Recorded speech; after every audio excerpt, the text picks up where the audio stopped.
হে আল্লাহ, একমাত্র আপনার কাছে আমি আমার দুর্বলতার কথা জানাচ্ছি এবং একমাত্র আপনার কাছেই আমি আমার অভাবের কথা জানাচ্ছি এবং মানুষের নিকট আমার অসম্মানের কথা একমাত্র আপনাকেই বলছি। হে আরহামার রাহিমিন, আপনি তো প্রতিটি দুর্বল ব্যক্তির রব এবং আপনিই আমার রব। আপনি কার কাছে আমাকে ছেড়ে দিলেন? এমন অচেনা মানুষদের কাছে যারা আমার ক্ষতি করতে চায়, নাকি এমন শত্রুর কাছে যাকে আপনি আমার চেয়ে অধিক শক্তি দিয়েছেন?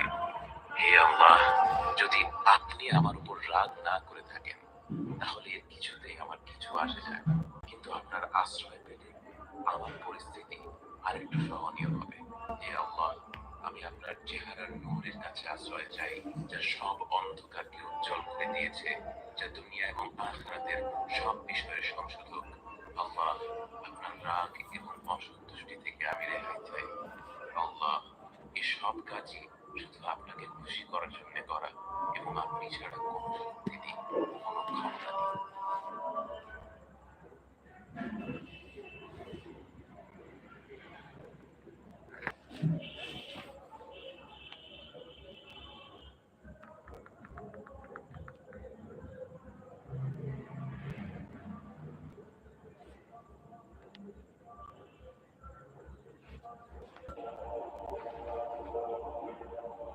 যে মানুষটাকে কখনো দেখিনি, যার কণ্ঠস্বর কখনো শুনিনি, যার পবিত্র সান্নিধ্যে উপস্থিত হওয়ার সৌভাগ্য কখনো হয়নি, যে মানুষটা আর আমার মাঝে 1400 বছরেরও বেশি সময়ের ব্যবধান, সে মানুষটা কেমন করে এত আপন হয়ে গেল?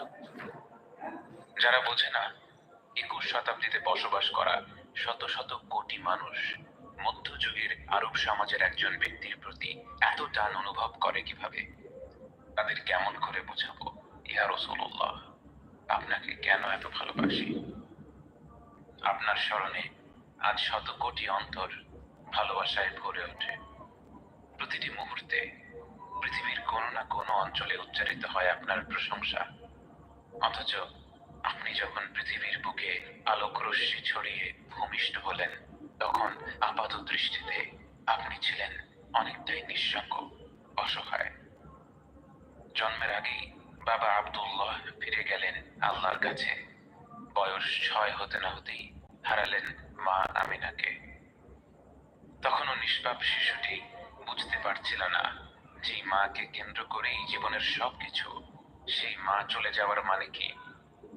আপনি অসহায় কণ্ঠে বারাকাকে জিজ্ঞেস করলেন, মায়ের কি হয়েছে বারাকা? বারাকা কি করে আপনাকে বোঝাতো আপনি কি হারিয়েছেন? সে আপনাকে জড়িয়ে ধরে রাখলো। সে অসহ্য উষ্ণ অস্ত্রধারায় সিদ্ধ হলো আপনার মুখমণ্ডল।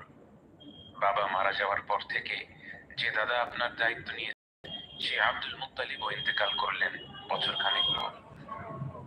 আপাত দৃষ্টিতে এ বিশ্বের বুকে 8 বছরের সেই নিষ্পাপ বালকটি যেন ছিল সবচেয়ে একা, সবচেয়ে অসহায়, সবচেয়ে বঞ্চিত।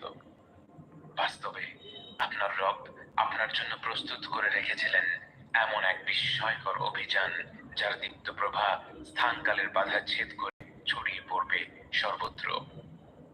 বহু বছর পর আপনার রব আপনার কাছে আয়াত নাজিল করে বলেন, ওয়াদ-দুহা ওয়াল-লাইলি ইযা সাজা, উজ্জ্বল দিনের কসম এবং রাতের কসম যখন তা নিঝুম হয়ে যায়।